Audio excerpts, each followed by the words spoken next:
Omaha. Welcome into another episode of Hurrdat Hoppen. I'm your host, Dan Hoppen, and for years and years, I heard about this food truck that was out in Bellevue that sold just the best breakfast burritos, but for whatever reason, either I was too lazy or the schedules didn't line up. The stars never aligned for me to get out there. But earlier this year, this couple transitioned from the food truck into a brick and mortar, and I was like, that's it. I'm making it a priority. I am getting out there, and I instantly fell in love. I completely understand why you guys have such a sterling reputation. A, the food is great, but also the hospitality that is provided by this couple right here is incredible. So joining me in studio today, I have Jacklyn and Moises Salgado from For the Love of Food Cafe.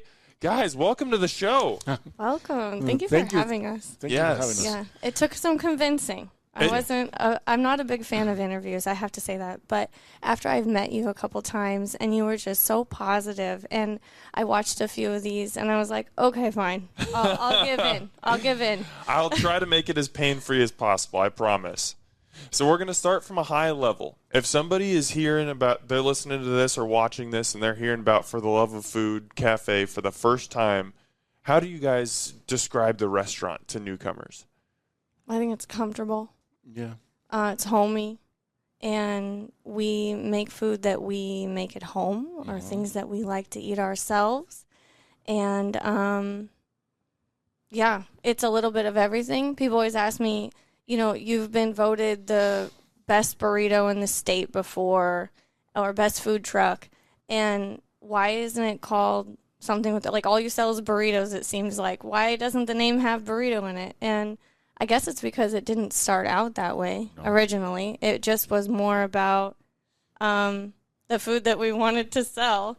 And then slowly it evolved into just making burritos. And I think that a lot of that was because I'm going on a tangent, but I love tangents. A lot of that Tangents was are good. because of our location. We were at an O'Reilly Auto Parts parking lot right outside of Offutt Air Force Base, and a lot of our customers were in uniform, and it was quick and fast. They just needed to drive up, grab their burrito, and go, or grab something and go. And a burrito is the perfect like transportable delivery device for food, and it holds for a long time. I have had people say that they were going, on a flight, Air Force, and they would put it in one of their pockets. They have like jumpsuits. Oh, really? They have many pockets, and they're like, yeah, I would just pull it out of my pocket and eat it. So yeah, there's that. So I guess that's how we ended up doing mostly burritos. I love it. Because of the Air Force. So real quick, just over the course of this conversation, I think we're going to be really tempting some people, and they're going to be like, where is this place? I need to experience this. The location is 1103 Galvin Road in Bellevue, and you have signage now. So if somebody's driving around and they're in that strip mall, they can see it. So that's a positive thing. And I purposely didn't have a sign for a little bit. To keep things slow? It was like, if you know, you know. Yeah. If you truly are a fan of ours and you're on our Facebook page, we said several times where we were at and gave really detailed directions. But I didn't want to be overwhelmed. And it's only us. We are the only two people who work there. Our kids don't work there. Neighbors have asked if they, we need help. But I'm a perfectionist, so is he. And I don't like people working for me. I hate it. We've done it before, but we wanted to keep it small, like the food truck. That's the one thing that I love so much about the food truck is it was small, and we could control everything that came in, everything that went out. I knew what was happening, and I knew what kind of food was going out. When you get too big, it seems that you don't have that control, and I can do small batches too, where when you make big amounts of food, you kind of lose that specialness of it. So yeah. But we are at 1103 Galvin Road South, Sweeto, and you want to say where we're at? In front of? Bellevue University. Bellevue University. Love it. I want to touch a little bit more on what you were saying off the beginning, Jacklyn, because I was going to ask why burritos. Because what I think is so cool about your restaurant is there's not just a menu on the wall that says, okay, these are your options. No, you guys have 4 or 5 different protein options for breakfast and lunch every day, and they range from Nashville hot chicken to tender steak bites to fully loaded chicken enchilada, Italian pork, chorizo seasoned pork roast, hot garlic maple glazed chicken. I mean, that's just like touching the surface of all the different things that you offer. And in fact, the one that really sold me on you guys, it was a raspberry chipotle roast pork burrito, which I was like, how are these flavors going to pair together? And just the tartness and the sweetness and the savory, I mean, it was magic. Like, that sold me immediately. So I'm so interested in that you say originally the concept wasn't burritos, but it was just cooking what you like, and then you decided burritos were the delivery device. So in the very beginning, were you just cooking up all these meats and serving them as is? No. Okay. So, I mean, we can back up as far as you want to, but I guess maybe we should back up, like all the roots to like the beginning of our... Let's back up. Let's go to the very beginning. The cooking? Okay. Well, we've owned a restaurant for 20 years, or some type of food for 20 years. For 20 years. And we met at Red Robin on 144th and Maple, and I was a hostess, and he was a line cook. And it was my first day on the job. And I had been in Catholic school my entire life. I went to all-girls school for high school. And I hadn't really been exposed to anyone, for the most part, who wasn't white, middle class, and Catholic. So it was almost like a bubble. And when I got this job at Red Robin, it was my first day on the job, the manager said, okay, I'm going to introduce you to everybody you're going to be working with. I was like, okay. And I'm nervous. I'm only 18 at the time. And he takes me in the front of the house, and he goes, this is called the front. This is like my first introduction to terminology, restaurant terminology. And he's like, this is called the front of the house. I'm like, house? Like, that's weird. And then he goes, okay, and then I'll take you in the back of the house in a second. Oh, okay. And we go into this back of the house, and when he opens the door, it is just overwhelming music. I mean, it's like dun, dun, dun, dun. It was this Mexican music. At the time, I didn't even know it was Mexican. I just thought it was like Spanish. And I start shaking hands in this long line of burger making, guys making burgers on a line. And I get to Juan Martin. Saturnino. Joe Becerra. Joe. Good friends. And I'm shaking these hands, and I'm really overwhelmed and nervous, so I feel myself just kind of shutting down. And I get to this one hand, and it's different than all the other hands. I don't know what it was. And I thought, oh, I like that hand. And it was like a split-second decision. But I like scanned his shirt for like a name tag so that I could find him in the sea of, Hispanic people in the back, which they were all Mexicans, I think. And he looked at me, and I looked at him, and he turned his head, and he had a hat on. And he had put his name tag on his hat, and he said, Moises. No, you said it different. Moises. I don't know. It came out really nice. It was beautiful. Moises. And I was like, oh, man. Yeah, see? The voice of an angel, dude. Well, he was an actor in Mexico. We can talk about that, too. It's kind of interesting. It's another episode. Yeah, it's a whole nother episode, maybe. But he had this voice and this kind face, and I was like, oh, my gosh. I want to find him again.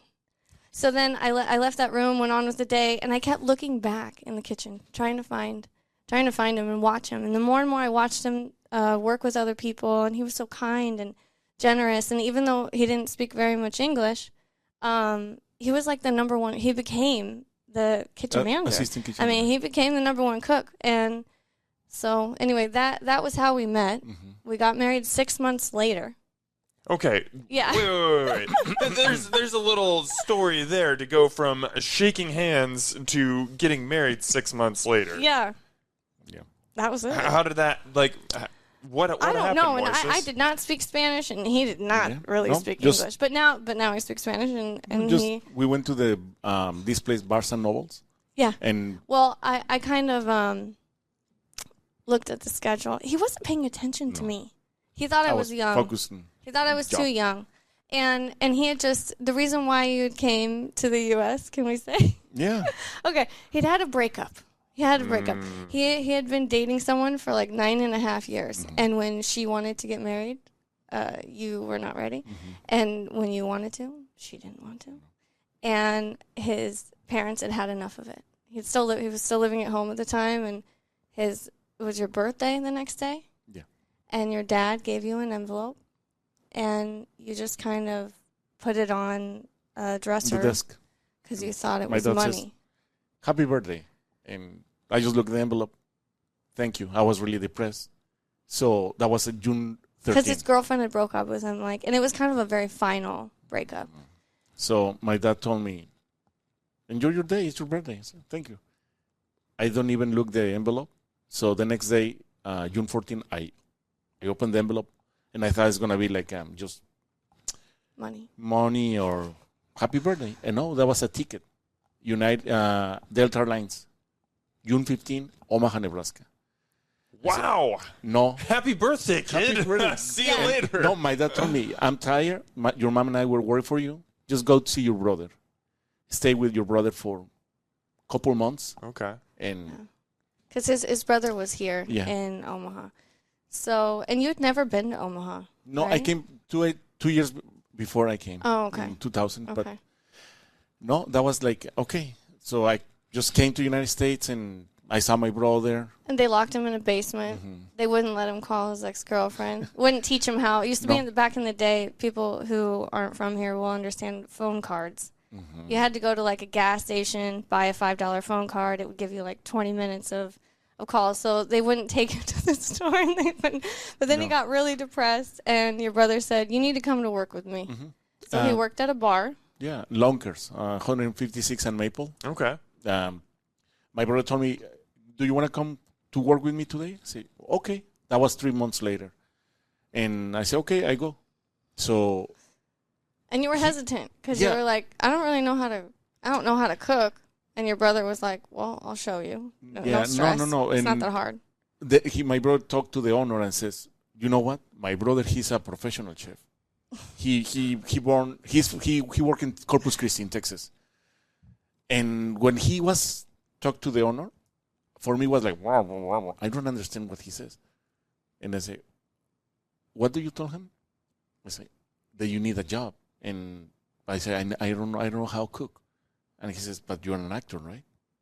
Yeah, I'm an actor. Well, acting, like pretend you're a chef, because he's looking at you right now. And I told him, and so it looked, and the owner was like, look at me, like, I'm sorry, like, just look at me. And my brother told me in the moment, just grab the spatulas with secure and the knife and cut. Don't cut your fingers, just ta-ta-ta-ta. I said, oh my God. And he says, do it. And then I just looked at the owner, and I started to just like, okay, I got this. And I start boom, boom, boom, boom, checking, and I burned my hands, and I was like, it's okay. Like nothing happened. And the owner looked at me, and he says, $9. I said, what? And you're hired, $9. And it's good? And my brother told me, yeah, because you don't know anything. $9 is good. That's how your career in culinary got started? Yeah. With my brother, wow, trained me in 3 days, like make a ranch, blue cheese, bar, everything. The temperatures, because that was a really nice bar. So that's how I started. Holy cow. Yeah. Pretending like I was a professional chef. Must have been quite the actor, my friend. He was, and is. We had a television show where, we've done some really crazy stuff to make money. You had a television show? Yes, this guy is nuts. In 2006. Yeah. Here. What was it called? Por los pelos de punta. The Goosebumps, como like a Goosebumps. The scary, like the kid show? Yeah, but for the Latino community, like people came to a restaurant. We had a restaurant. Okay, so we should back up. We can talk about the TV show, but we're going off on too many tangents. Yeah, so we can talk about the TV show when we get there, but let's talk about the restaurant, because you guys opened that shortly after getting married. Yeah. So we got married 6 months after we met, and then it was 3 months after that. We were living in a 1-bedroom apartment. We had a queen-size bed mattress on the floor. We had a bath towel, like a beach towel, that we sat in like the dining room area on the floor. And that's where we would eat. I used to make tomato soup. And grilled cheese. Yeah, it's his favorite meal. He loves it. I'm with you, Yeah. man. I can get behind some tomato No, soup he and grilled hates, he cheese. hates No, it. well, He the real hates it. tomato soup is good, but from the can, it was like, Yeah. Okay, He was, I gotcha. almost started crying. He was like, American kids eat this? And I was like, yeah, eat it. I didn't really know how to make much. I loved food. I've always loved food and good food. My dad was in the Air Force before I was born, and he had went to Thailand, and he was in the Vietnam War, and I think there was time in Germany and Puerto Rico. So my dad knew how to make different types of food. And my mom liked food too and was a really good cook. So whenever kids would come over to our house, they'd be like, what are we eating? You know, or kids were freaked out. They were just like, you eat some really weird food over here at your house. So I always loved food, and it was a big motivator for me. Like, I got straight A's in school so that my dad would take me to Maxine's at the top of the Red Lion. You're probably too young to know Maxine's. You got to look it up. Okay. It was the place. Maxine's, Red Lion. It was downtown. I think now maybe it's a Hilton or Embassy Suites. But it was the very top. Yeah, you got it there. And it was rooftop, and it had a wall of windows. And I would get steak Diane, and it would be on this rice pilaf, and the salad was a wilted spinach salad, and the waiter would bring it over like on a cart, and they would light it on fire in front of you. Oh, wow. It was very fancy. It was very fancy. It was my absolute favorite meal ever. So I would get good grades so that I could go to food. When we got married, I was in debt. I was 18. Well, you were 18. I was 18. None of us had money at that age. No, but I had just gotten this credit card, and it had a $1,000 limit on it. And it was completely like maxed out at $1,000, and I was having trouble paying it because I was a hostess at Red Robin, and I was making $8 an hour. And he was like, "How did you get this debt? Like, what is this $1,000 thing?" And I'm like, "I don't know. I didn't even know that it was food." And he looks at the statement, and he's like, "Okay, Italian food, Indian food, Thai food, German food, like Taco Bell. you ate yourself into $1,000 of debt in 1 month." And I was like, "Yeah." So I've always loved food, but I didn't really know how to cook at that point. So we were living in the apartment, didn't have a lot of money, working at Red Robin. You were working Red Robin and Lunkers at the bar, and Wow. I was just working at Red Robin, and I was going to school to be a nurse. I thought I wanted to be a nurse, and I hated it. I absolutely hated it. And I was coming home crying every day, and he was like, "If you don't like it, don't do it." And I'm like, "Well, I don't know what else I'm going to do. You know, I don't have any other talent. I'm doing the American way. You go to school, you get a degree, and, you know, that's what I'm supposed to do. So that's what I'm going to do." And that was another thing that drew me to him, is because he was just like, "You don't have to be like everyone else. We don't have to do what everyone else does. Like, just because everyone else is doing it, that's not a good enough reason for me." And I was kind of nervous about that, but I was always like, okay, it's kind of intriguing. And you came home one day, and I think you had some keys, and you came in the door, and you were like, "My brother wants to open a restaurant." And I was like, "Your brother?" Because he didn't have any money either. And I was just like, "Okay, good luck. Sure, you're going to find someone to rent." And he's like, "No, we have the place. Like, we're going to do it." And I was like, well, how? And he's like, "I don't know, but we're going to do it." And he said, "We have some experience with Garden Cafe." You'd worked at Garden Cafe. My brother. And you did for a little bit, too. And the place is on 48th and Q. It is a existing cafe. It's not doing well. It's been open since, like, the 50s or 60s. 1962. Okay. Homestead Cafe. It's in the Holcomb's Plaza. It was this guy whose dad started a used car lot. And there was a barber shop, and I don't know what else back in the day it was. Someone was making flags at the time. They were like custom flags. You could tell them to make you a TV flag for your repair. house. TV repair. And it was just a tiny little cafe. It had maybe 5 tables of 2 or 4 each. 30 people. And then a small bar top that had 5 little seats. And I was the waitress, I had never been a waitress before. And your brother worked in the morning, and you worked at night. And when we weren't working there, we were at Red Robin. Yeah. So you still worked at Red Robin as you're opening your own restaurant? He did. And then, 6 months. and I had to give up because I was the only waitress. So I was there from the morning until we closed at night. Mm-hmm.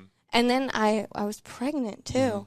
I got pregnant, and so newly married, pregnant, new business. It was rough. It was really rough, and I was really scared. But I always remember this. The movie Titanic. I was a big fan of Titanic back in the day.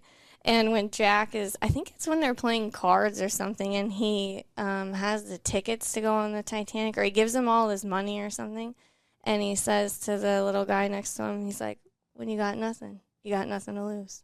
And I was like, that is so true. I had nothing. Like we didn't have much. So I really didn't have anything to lose. And what else were we going to do?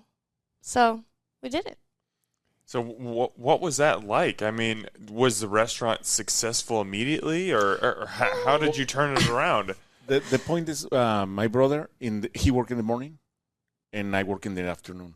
So I was driving back from Red Robin, and I stopped in 24th Street, and I grabbed some masa for make guaraches. Because you were craving it. Yeah, you wanted a guarache yourself. Yeah, and I started to do it just in the afternoon, just for whatever they know what is the guarache. Because I'm from Mexico City, and it's really popular in Mexico City. Mm-hmm. It's like guarache is like a huge, like a sandal, bean sandal, and it's made with corn masa and has fried black beans in the middle. Green salsa or red salsa, and then you can choose the protein, like chicken, steak, pork, whatever, with queso fresco, cilantro, and onion. So I started to do it, and no one was making them at that time in Omaha. This was 20 years ago, 2004. So and with the time, 6 months later, that's why my brother and I, with Jacklyn, we start to make enough money, and then I say, okay, Red Robin, thank you so much. Yeah. And then like we were all of them in the homestead, La Casa del Guarache, and we did it with my brother. We stayed since 2009, and then we moved to Bellevue, and we started another restaurant. Yeah, we wanted to make more like home-cooked Mexican food. So La Casa Guarache is like street food almost. It's things that you eat in the market or on the street, like tacos and tortas and huaraches. It's really good. Yeah, it's very good. People need to go there too. It still exists. Yeah, it still exists. And now they have Mexican sushi, which is really cool. Yeah, my brother, he's... Wow, okay. So they have a really expansive menu. And I think I like things to be simple. I only have 5 things on my menu at a time. I do like to change them all the time, but I don't like to have so many things that I'm out of control. You know, I like to be very specific about what is on the menu and how it relates to other things on the menu. Like I always like to have a chicken, a pork, a beef, and one that's spicy, one that's not spicy, one that's kind of like off the beaten path for people who like things that are really weird, and then I like to have one that's just like steak, you know? So... Anyway, where am I going with that now? We moved to Bellevue. The new restaurant. Thank you. So we started this new restaurant. It was called Antojitos, which means cravings in Spanish. And I wanted it to be more like home cooking, things that his mom would make when she would come and visit us that I didn't feel like anyone else had. Because you can go on 24th Street and it's all tacos, tortas, the dieta de latte, the tea diet, all the typical things. And I wanted to make things that no one else had, just like we did before on 48th and Q. No one else had the huarache. So I wanted to do something that was more home cooking that you couldn't get anywhere else at that point in time. So we opened Antojitos, and we had waitresses, and we had cooks. And it was really, it was hard. It's hard to keep a staff. And we're too nice. We're way too nice. We ended up we were driving people around. No one had cars. So we were like, okay, I'll come pick you up. And then, that's not the way to be a boss. I can't be driving you around, lending you money, letting you bring your kids to work. It's not for us. Restaurant business like that type, it's not for us. It's not for us. So we ended up doing a buffet because we lost all of our staff. And he had the ingenious idea. We had all these Air Force customers, and they only had a short amount of time to come and eat. So our ticket time was bad because it was just me and him. I was out being a waitress. He was in the back trying to cook. Our ticket time was like suffering. I mean, the food was excellent, but it took too long for us to get it out. And he was like, I have an idea. Let's do a buffet. I was like, what? That's like even more overwhelming. And he was like, no, this way we can just put it all out. They can come. And we even had drinks. We had like horchata, lemonade, agua de Jamaica, the hibiscus flower tea. And he was like, no, people are going to come. They'll pay you. And then they'll eat. And they'll leave. And we're going to do a buffet. We'll just do a lunch buffet. It was a success. I mean, I was really impressed. He always has really great ideas if I let him go through with it. He has a lot of ideas, so I can't say yes to all of them. But no, but in that time, one Air Force guy came and he started to ask for breakfast burritos. Mm-hmm. Yeah, he wanted something that he could take back. And then he told me every Friday, hey, can you make me 50 breakfast burritos every Friday? 50? And we never made breakfast burritos. That wasn't even on our menu. No. So it was because one customer asked. We were like, okay, we can buy some flour tortillas. We have all the other stuff to put in it. Sure. I said, don't go. Let me make one for you. No, but just try one because I don't know. And I make one for him. I said, this is great. How much? I said, $3. I said, good. Every I see you Friday, 7 p.m., 7 a.m. I mean, okay. So that's how we start. Yeah. And then it was a business-making scheme for him, too, that we found out later. That he told me. Yeah. He told us. He would go and sell them to his buddies. He was adding money to it because he was able to bring it on base. What a scoundrel. Yeah. But whatever. He was really honest. I mean, he says, with that money, I pay my car. Yeah. It was his car payment every month. Fair enough. But it was fair. I mean, yeah, we couldn't get on base. So it was fair. He says, he told me one day, I wish you can be close to the base because that breakfast burritos is really good. Yeah. And then was like, okay. And we had 2 children at that time. They were small. They were kind of like stuck in booths and in the back room watching videos. And I didn't like that. I hated it. And we had kind of a bad, I don't want to say bad landlord, but the building itself was just not a great spot. It had air conditioning issues. It had plumbing issues. That was in the bad economy in 2009. It was a bad economy. It was right after the house crash. And we ended up ending it. And we worked normal jobs for a while? No? With the food truck. My brother told me, for making a short story, some guy came to our restaurant and says, I love your place. Can you sell it to me? And I told him, okay, sure. So we make a plan. And in the end, he never paid me. He gave me just like nothing. But with that money, he canceled the OPPD, MUD, everything, and we bought tickets to go to see my mom in Mexico City in 2011. So we went to Mexico City and we stayed for 3 months because the plan was like a living in Mexico City, stay in Mexico City. But our kids said, I don't like it. So we back to Omaha, and then my brother told me, now what do you want to do? You don't have a restaurant, and you don't have a job, and that's all we knew was food, and really. Then my brother again told me, I have this tiny food truck, and I can sell it to you. And I look the truck, and say, oh yeah, really? Sure. So he used to sell tamales and different stuff. I remember the guy, the Air Force guy, breakfast burritos in the moment. I said, sure. And there weren't any food trucks really at that No, that was time. in 2011, almost 2012. There was Doce Oro, which was on 24th Street. And there was a guy on 70. I don't know if you've ever heard of him, but I don't know what happened to him. Maybe he's still in the scene, and I just don't know. But it was called Bomb Diggs or Bomb Diggity. It was like a big giant. I've never heard of it. Okay, it was a big giant like RV, and it was on 72nd and Dodge, and the other local. Yeah, and then Locomotive. Yep, that's how we started. That was around the same time as when we started. They were in Benson, or I think they were based out of Benson. And then I think they were downtown too. And So yeah, there weren't a lot of food trucks. So when he was telling me that he wanted to do this food truck, and there were none in Bellevue. I mean, we were definitely the first in Bellevue. And I was like, well, I don't know about the rule. I'm all like rules, regulations, you know, like how are we going to put this together? I'm thinking about money. I'm always the worrier. He's like the dreamer. I'm always like the one who's like too worried about doing stuff. No, but you gotta have the dreamer. You gotta have the analytical. And those two things balance. Yeah. And we were driving, and we drove by this O'Reilly's. Because the manager used to eat with us. Yeah, and he was like, I want to go in there. Stop. I want to go in there, and I want to ask if we can park there. It's like right next to base. I go, O'Reilly's is a national chain. Like, they're not going to let us set up shop, you know, at the O'Reilly's. Good luck. And all they can do is say no. That's what he said. This is America.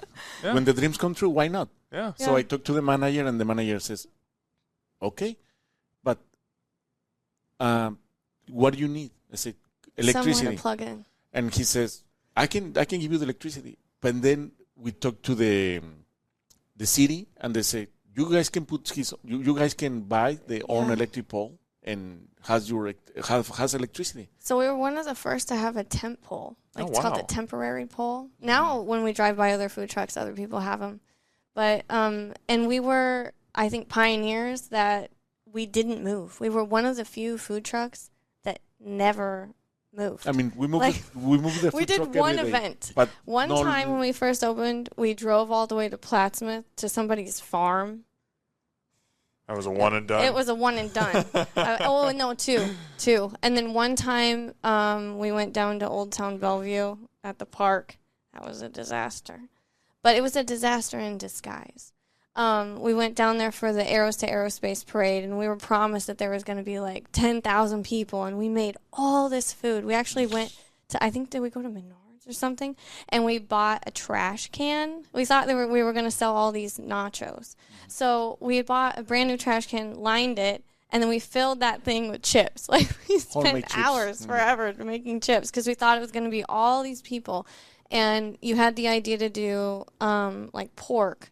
Like a smoked pork, and I had seen on YouTube, I was following this guy because I love to watch different home cooks on YouTube and things, and he had made some kind of a Nicaraguan style barbecue sauce, and then there was a slaw, and I think he was doing sliders or something like that. He was doing almost like a fusion too, and I thought, oh, that'd be really good on nachos, and it'd be something easy because if there's going to be so many people and we're in this tiny truck by ourselves, we need something that we can execute really fast.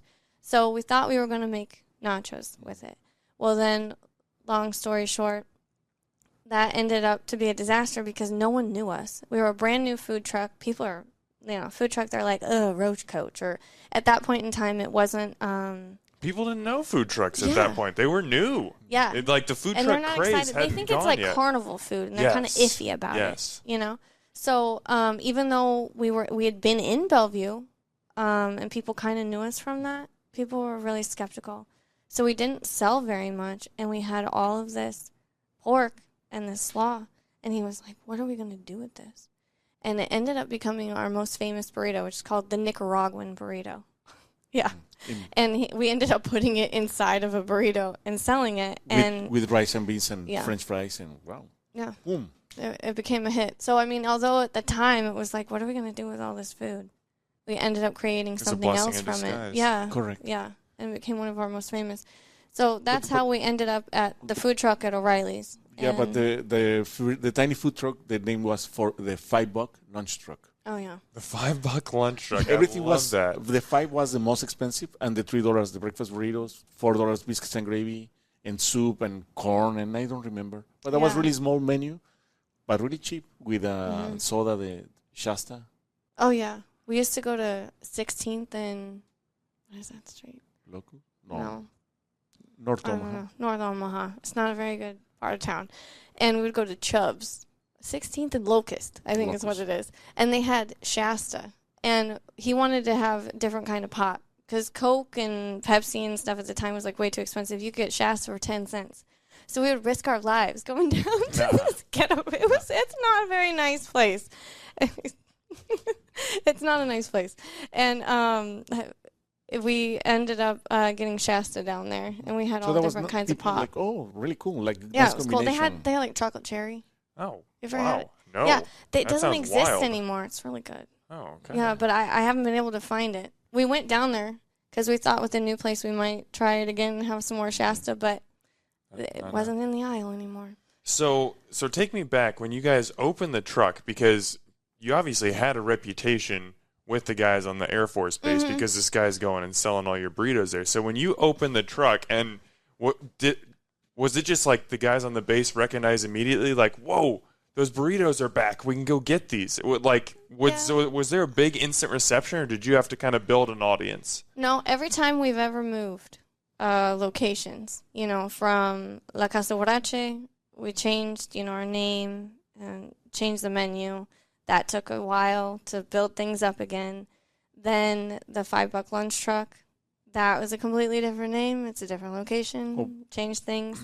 And then for the Love of Food truck, same thing. And then even this time, for a Love of Food truck for a Love of Food cafe, and we're only 3 streetlights away. But at first people are like, are you the same? Is this the same? Yeah. So no, it's not an instant success. What's the same? You want to talk about the chili? Yeah, the chili was. Yeah. No. It's just the one customer. We sold the food truck, the $5. So some guy came and told me, "I love your food truck." Oh, the $5. Yeah, we were in the $5, and at first it didn't. We were in the parking lot of the O'Reillys, and I was walking around with little cups of chili. Like people are like putting new windshield wipers on their car, and I'd be like, "Excuse me, would you like to try my chili?" And they were looking at me like, "What?" Crazy. One way to get new customers. Crazy woman. But yeah, I put on a little apron, tried to be all nice, and please try my food. We would literally walk around, and we gave food away for free a lot. We would go to the doctor's office, or we would go, and I'd give like a little flyer and say, "Hey, we're new in the area. This is our food. Please come and try us." And the same thing. We're a food truck. No one wanted to come there. So that's how. And then someone came up to us. It was like, what, 6 months? We started to get quite a clientele. And we were running out of space. It was a tiny food truck. It was like a milk truck or like a mail truck, that they would delivery. And really pretty food truck. Really it was nice. beautiful. It was a tiny little thing. But it didn't hold very much.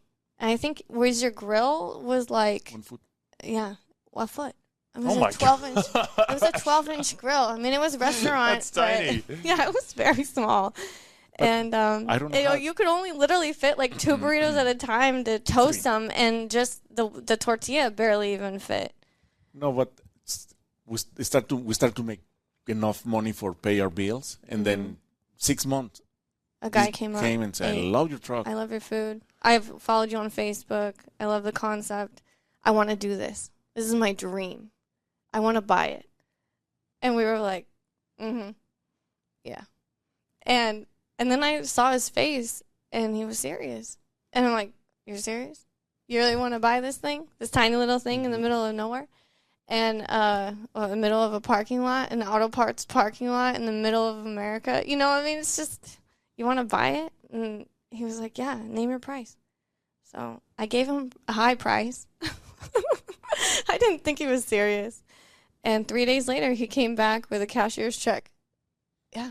And he was like, "Here you go." So and I turned to him, and I'm like, "Okay, now what are we going to do?" And he goes, "I don't know. Maybe we'll just build another food truck." 1 year. Or we work normal jobs. Okay, that was it. I get my out of order. So, yeah, we wanted to work normal jobs because I had never had, like, a normal job other than working as a hostess at Red Robin, which wasn't really a normal job. And I wanted to do something different than own my own business. Well, that was a real long year, and we realized we weren't making enough money, and it wasn't fun, and we didn't get to work together. We had worked together for such a long time, and then we had felt so separate, being in different places. I don't know how people do that. People always say to us, "I don't know how you guys work together and live together and sleep next to each other, and, like, you're always together." But I don't know how people do it who work 8 to 5 Monday through Friday and they don't see each other. So, it's definitely different. I'll tell you that much. Yeah. So what did you guys do? Like, what were your everyday jobs? Yeah, I worked at a daycare so Daycare. that my kids could be in school and I could drop them off. They'd be in school while I'd be at work, and then I'd be able to pick them up. And for me, I was looking for a job. My goal was Monday to Friday in a restaurant. But And everyone told him, restaurants are busiest on the weekend. You're never going to find, I did. But he did. He I- worked double shifts, Monday through Friday, but he was able to find. Yeah. Donna Millis. Oh, okay, yeah. I talked to the manager, and she told me, "You have experience." I said, "Sure, I can prove you." So I worked for 1 month, and I started to do like really fast, set up the line and do everything. Like I used to do the three person. I do the job just by myself. So she was really impressed, and she told me, "Okay, Monday to Friday, Saturday and Sunday, I don't need you because you really proved." Yeah, it." you proved to me. So I was back in home, and I saw this new places, grand opening, Cheers, the new place bar. It was a bar. So, And it was right down the street from our house. in Fort Crook Road, and I just walk out and I asked for a job, the application. They told me, "I'm sorry," We've already hired somebody. and then I look in the kitchen, and the owner told me, "There's something wrong." I said, "Well, the fryer is the fryer has to be there. You have to move the fryer because you have the stove." And Yeah, it's you dangerous. can't have open flame, and you can't have And this, and the She the told me, manager "Do you was know like, about "So kitchen?" I you said, know about kitchens?" "A little bit." I know a little bit. Yeah, he's like, "Well, I know." And then and then she was really nice with me, and I started to move Yeah. the equipment, and And everything they showed you the menu, and everything was from Cisco. it was all fried. It was And- like prefabricated, fried, And he was like, "Okay, how about?" Well, and the owner was kind of like, "This is really expensive," And you said, Well- "I know how to do good onion rings. Will you let me?" I think that was the No. first thing, or what was the first thing that you? He says, "You're hired. We're gonna pay you, and tell me how much you want." I say, "Okay, thank you." And he says, "We open in 2 days." I say, "Oh my!" And okay, so I cook everything in 2 weeks. All the freezer, all the food, gone. The So, Cisco stuff. The guy from Cisco came and asked me, "Okay, do you want What the do you same?" need? I said, "No." I'm cooking now. I'm cooking now. Yeah, this is my place. I'm the Yeah. captain now. And Yeah. the owner, not knowing that much about the kitchen, he was really gracious to him and was like, "Thank you. You saved me thousands of dollars every month by That making was stuff from No scratch." job for me, but good quality, and the people really like it. And I start to like, oh, good. And then this guy, Gary, I can say the Friedenbach. Friedenbach. He's the owner of the bar. He 9 months, almost a year. He told me I have to close the bar, and I feel bad for you. Do you want to work in my other places? I said no. And what can I do for you? Like to compensate for, I'm so sorry that, you don't have a job anymore. And I told him, you know what? I used to have a food truck. and I want to buy another one, but I'm kind of short on money. But it's okay. I can. And he said, "How much you need?" I said, I really don't know. And he said, "Tell me how much you need." So we have equipment in our garage. From the old restaurant. Mm-hmm. Because he said he wanted to do it again. And I was like, no. And then And- Gary told me, "Tell me, please." I How said, much do you need? Maybe $10,000. And he says, "Sure, got come to it." my house." Yeah. And Wow. Yeah. so that's why A lot of money for a guy who just closed a restaurant. Yeah. Yeah. Well, he And- does okay. Sounds like so it. so Yeah, he ended up giving us $10,000 and we paid him every month, just, installments. And we built the food truck with my stepdad. And Florencio Sosa. yeah, and he took 3 months. We were 3 working months. our job, and then and he was working. And in the evening, they would Only go in out in the Donovan. driveway and build the food truck. And this is how For the Love That's of how Food the Truck food came to for be. the love of food truck came to be. Everything electric, and then I start. Yeah, I don't want my grill has to be on the front to the customers because I really like to see my customers, and just like okay, like the other day, like you asked me like how many eggs do I put in each burrito? Well, I always count. Like I have my pitcher with eggs, and I just count 1, 2, 3, 1, 2, 3. So I know. But I see one guy, like, he really looked like a big guy. So 1, 2, 3, 4, 5, 6. 7, because you need more protein. You need more protein, yeah. And that's how I start to do it. And we make in the moment the burrito. So people, they and I say, I want the grill in front to the window so people can see what I put in the. And people, they really appreciate. Like, no, okay, perfect. No, you win more cheese, more. And people says, wow, thank you. Yeah, we know our customers by what they eat. Yeah. So And in the moment I like start no a onion customer, Dave, or That's so cool. I use in the window, I got you. The ham is ready and the chicken. Yeah. Thank you. No problem. I don't have the money. Take it. Mm-hmm. When you come back to work, don't worry. That's for 10 years. Mm-hmm. We really appreciate our neighbors. Our neighborhood, they're really nice and effort-based. Yeah. Cool. Now, you guys, were you back in the same parking lot? Yeah. Okay, so you went back to the same spot. Yeah, it was empty, and our pole was there. And it's an all-electric truck. We couldn't move around. I mean, if you had like a giant generator, I guess you could, but we didn't have a fryer. We don't do oil. That's really hard to heat and then to move and, sloshing around when you're driving. So, yeah, we were an all-electric truck, and we plugged into the pole, and we were at the same place for 10 years, and we didn't do parties and graduations or anything. We were there from 6 a.m. until 1 o'clock in the afternoon for 10 years. In the rain, in the snow, it was not fun. It's very hot. It's very hot. It's very cold. It's windy. You feel like you're in a boat.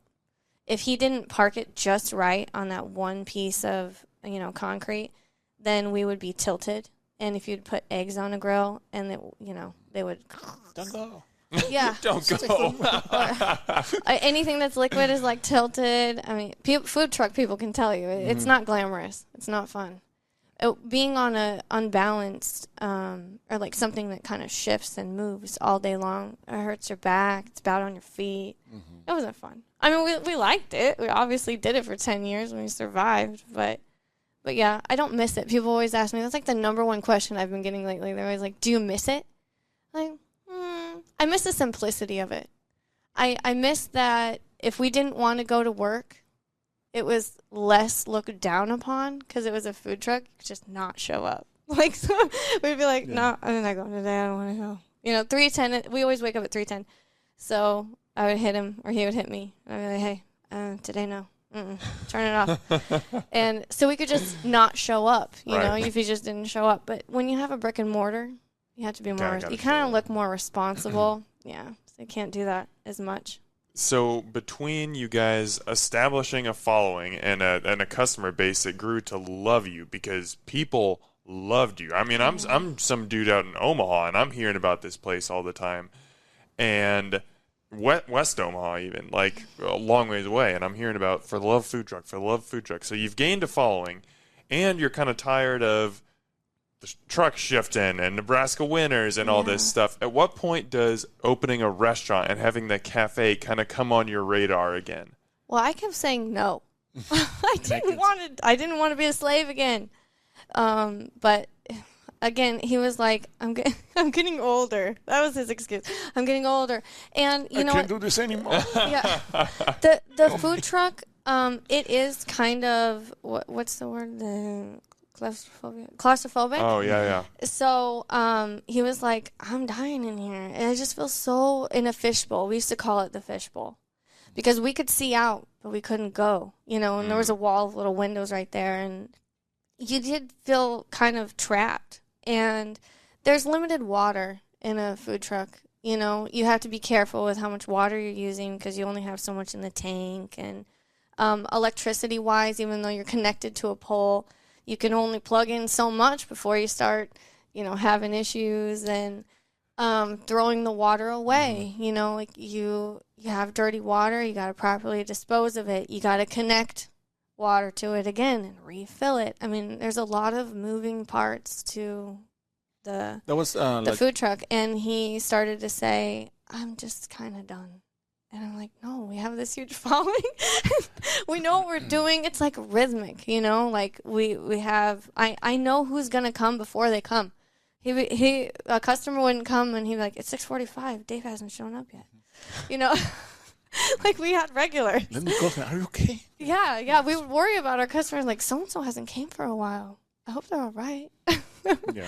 So I was like, we didn't want to leave that. But in another way, when you are just tired and the monotony gets to you, I felt it. I felt it from him. And But we do you heard that the place where we're at now, American Heroes, she was wanting to sell and get out of the business. And it's 3 stoplights from where we were.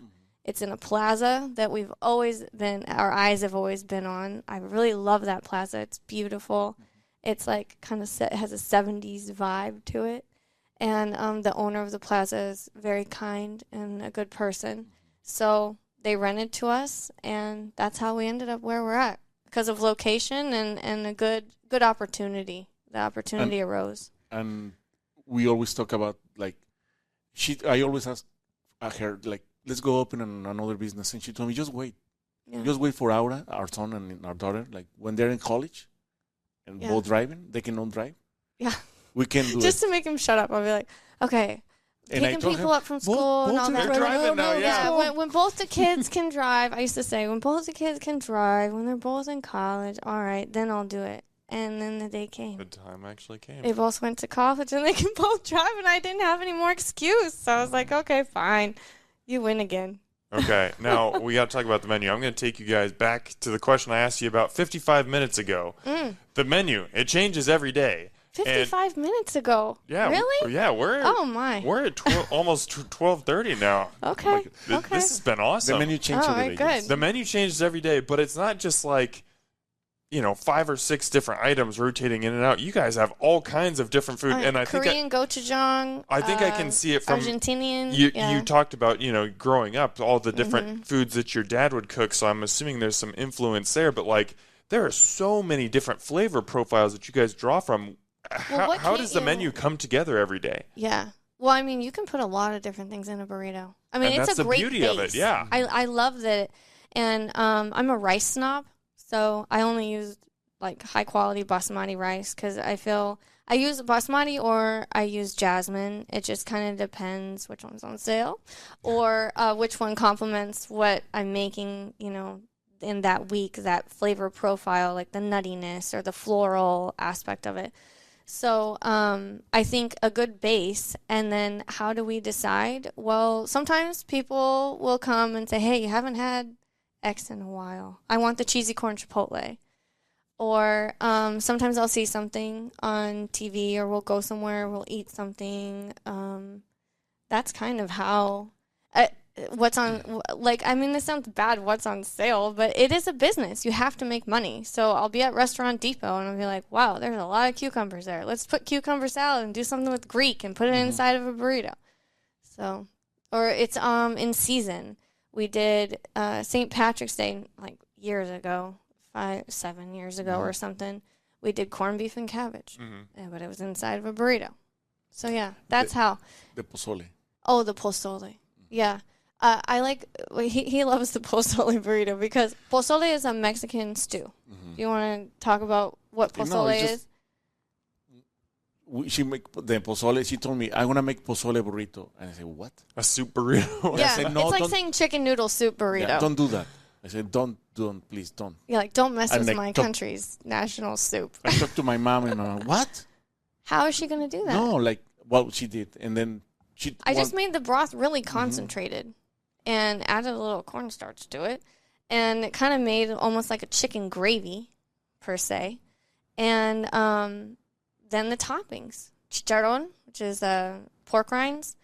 Radishes, lettuce, onions, lettuce, marinated red onion, little Valentina salsa.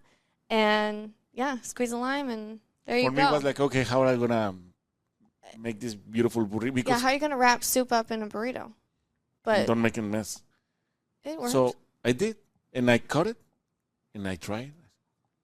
It's really good. It actually works. Okay, I'm sorry.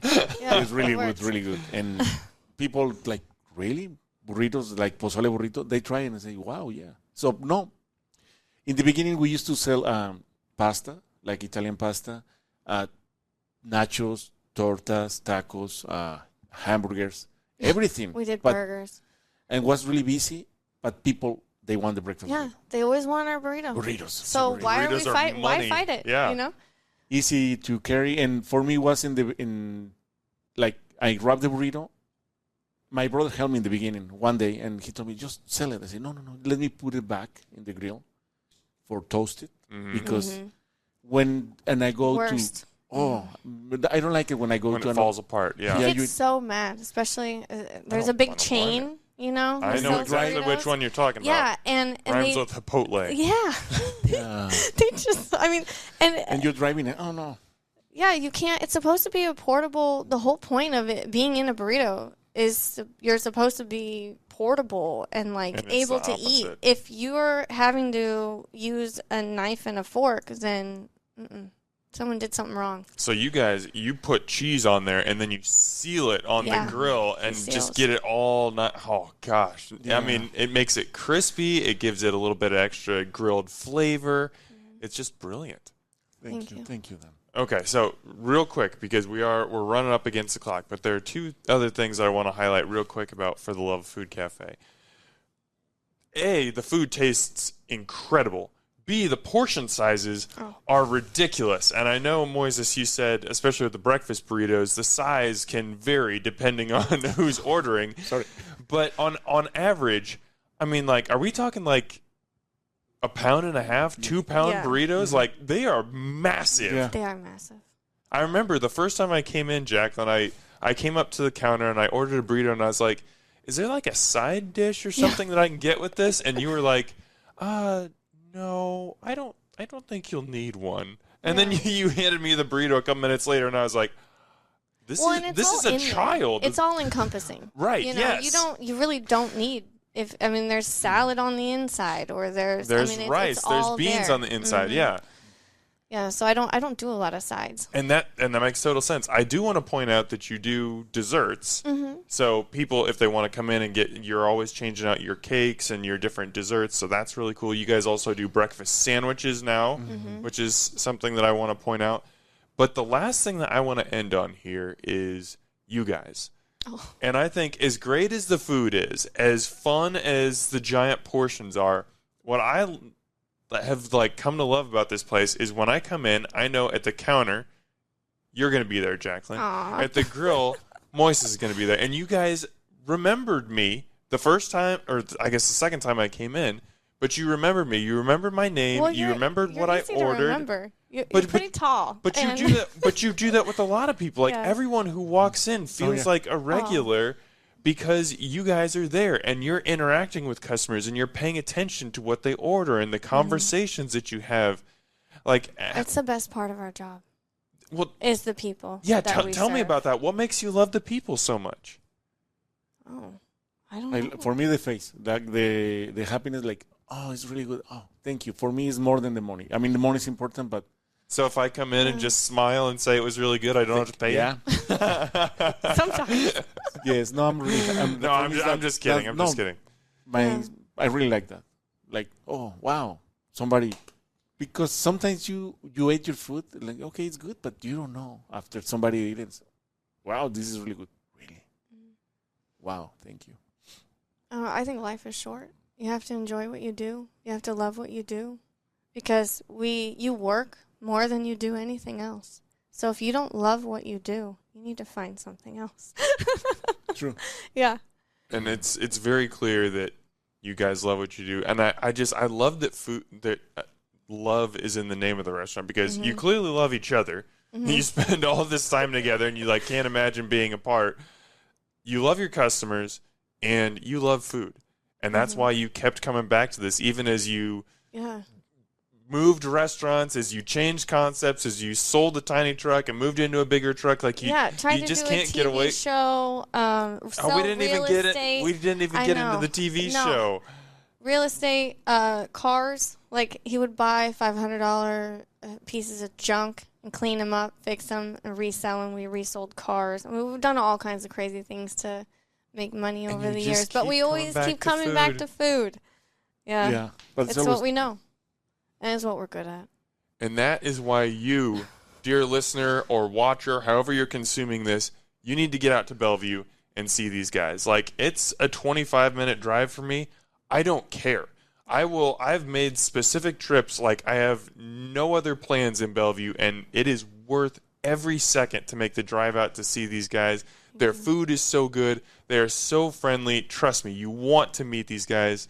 Jacklyn and Moises, I know you are extremely busy people. You've given me an hour of your time today. I am so appreciative of that. Thank you so much for coming on the podcast, for braving it out, for breaking your no interview streak and coming on.